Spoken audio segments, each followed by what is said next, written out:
So we're going to finish this lesson, and we're going to talk about a little bit of money today. We're going to talk about compound interest and some formulas that we can plug into. This will help you finish homework number 33. So one of the most common places that E is used in everyday applications is compound interest. And remember, you can always pause as you need to, but there will be a quiz on this stuff tomorrow, so just to keep you honest about making sure you've taken these notes. So make sure that you are finishing this and you work on the homework tonight, so you're ready for that tomorrow. If interest is compounded n times per year, the amount in the account is A equals P times 1 plus R over n to the nt power. And give me a second, we'll talk about what all those mean in just a second. If interest is compounded continuously, the amount in the account is A equals PE to the RT. I call that the shampoo formula because there's a shampoo that's called Pert. So all these goofy letters, what do they mean? So A equals your end amount.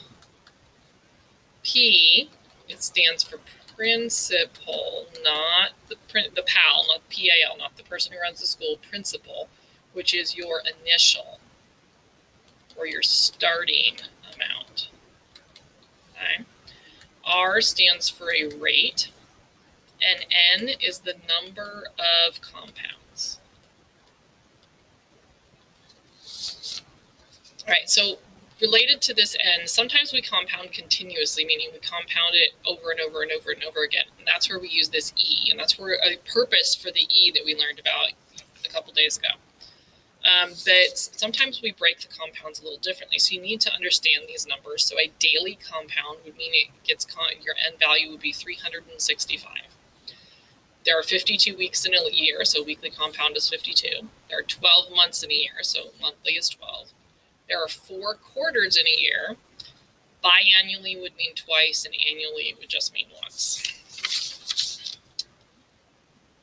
Okay, so we are going to find, ignore the page number, a total of $9,000 is invested. That is your principal at an annual interest rate of 0.25%. But you need to make sure you convert to decimal. So it needs to go into a decimal, not left in a percentage form.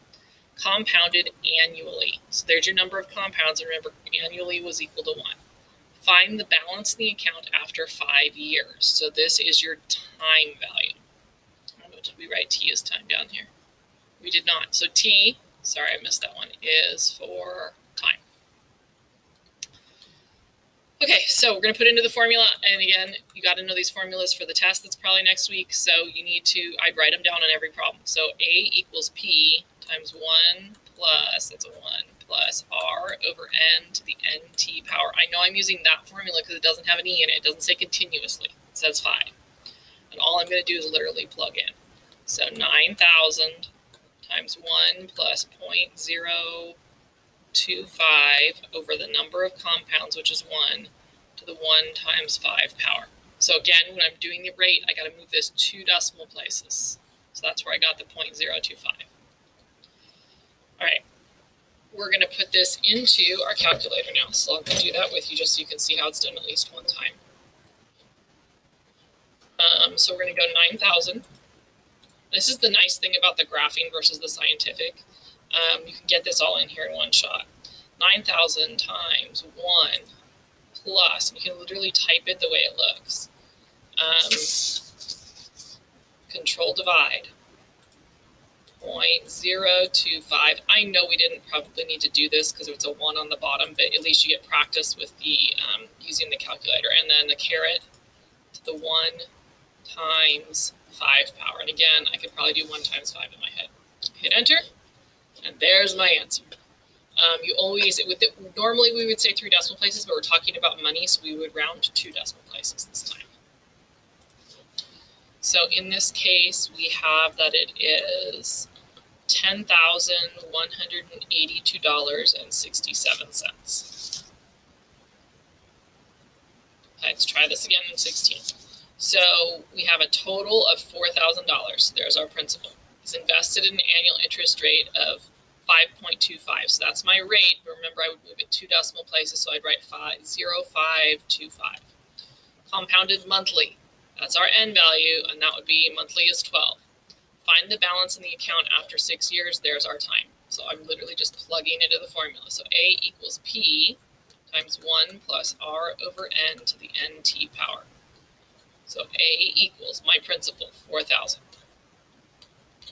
1 plus my rate, which we said is going to be 0.0525, over the number of compounds, 12, to the number of compounds times the time. All right, let's put that one into our calculator. Okay, so it's going to be 4,000, and then in parentheses, 1 plus, we're going to hit Control Divide, 0.0525 over 12, and then we're going to raise that, this little caret button, to the 12 times 6 power. And there's what we earned.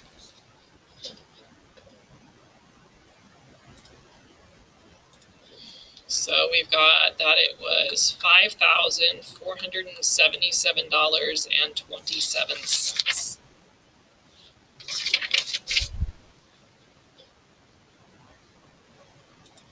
All right. Let's try another one. So this one's a little bit different. It says we've got a total of 12,000. So there's our principal. Invested an annual interest rate of 3%. So that would be 0.03 for our rate. Compounded annually. Find the balance after 4 years. So this is our time. If the interest is compounded quarterly, so that means A is going to be our n value of 4, and B continuously, which means that this is the Pert formula.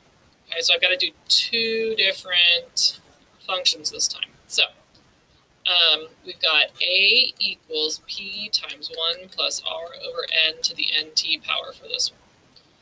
All right, so the principal is 12,000. 1 plus the rate, 0.03. The number of compounds for this first one we said was going to be 4. To the NT, so to the 4 times the 4 years. Okay, let's put it in our calculator. So we've got 12,000. And then parentheses, 1 plus Control Divide 0.03 over 4 to the 4 times 4 power. All right, there it is, $13,523. So let's get that put into our, where did it go? Did I seriously lose my PowerPoint? Apparently I did. Oh my goodness. I'm sorry about that. Because I lost all of my work too. Okay, so where were we at? We were on that one? 17. Okay, so I apologize for my stuff being circled being gone. All right, you can at least rewind the video. So that means that on part A, our answer was $13,523.90. So for part B, we said it's compounded continuously, so I have to use A equals PE to the RT. So I need my principal, which is the 12,000. E, the rate was the 0.03, and the time is 4. So again, you have to have both of those formulas memorized for the test next week. Okay. All right, so let's put that one in. So we've got 12,000, and then it's E. Remember, E is over here in the 1 row, to the R, so 0.03 times the time, which is 6. Nope, it was not 6, it was 4. Sorry about that. All right, so I just copied and pasted, and I'm replacing with a 4. So 13,528, look at that. Compounding quarterly, versus continuously only earns you like an extra $6. So there's my answer to that one. Right, so my answer to this one I would write down would be 13,529.96. Okay, so this one here, you're going to see stuff like this, and as long as they tell you what all the parts mean and you find a function in there, all you have to do is just use what they give you and kind of understand a little bit about what you need to plug in. So let Y represent a mass in grams of radioactive strontium, whose half-life is 29 years. The quantity of strontium present after T years is this. They gave us a function. It says, what is the initial mass when time equals 0? All we're going to do is just plug a 0 into that. So part A is Y equals 10 times 1/2 to the 0 over 29. All right, well, we know that anything, or 0 over 29 is 0. And anything to the 0 power is 1, so this is just 10 is the initial mass. It'd probably be 10 grams is what it is measured in. And then this one, it says, how much of the initial mass is present after 80 years? All I'm literally going to do is plug that into the time. So it's literally just plugging into the formula. So 10 times 1/2 to the 80 over 29. All right, let's go plug it into our calculator. So 10 times control divide 1/2 to the 80 divided by 29. So I'm just going to do a control divide again. 80 divided by 29. Enter. There you go. So 1.478 grams. So again, here it would make sense to use 3 decimal places because it's not money. 1.478 grams. All right, I think this is the last one. Yeah, okay. So we've got the number of fruit flies.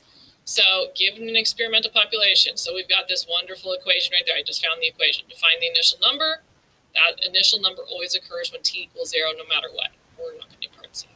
So part A, we're just plugging a 0 in. So Q of 0 equals 20e to the 0.03 times 0. Well, we know that that's going to equal 0, so I've got 20e to the 0. And anything to the 0 power, no matter what it is 1. So my initial is 20, and it's fruit flies. That's what we're measuring in. All right, and then this says, how big is it after 72 hours? So we're going to just plug in the 72. So Q of 72 equals 20e to the 0.03 times 72. So let's go ahead and put that in our calculator. Have this one right. So we've got 20e, gotta look back at what it was, 0.03 times 72. 0.03 times 72. So 173.423. So we'll not need to do this. Control C. All right, so here's the deal. We're talking about fruit flies. So in the context of the problem, it probably does not make sense to have 0.423 of a fruit fly. So I would probably round this to the nearest whole number in this case. Most of the time we'd say decimal point, but this, because it'd be kind of gross to have part of a fruit fly, we're just going to say there's 173 fruit flies. I'm not sure what the web assign, how they're going to have you round it, so you might have to play with that a little bit. If they don't tell you, you might have to play with that in that homework there. All right, make sure you've got this written down, and then go ahead and get started on homework 33, and I will also put up a homework 34.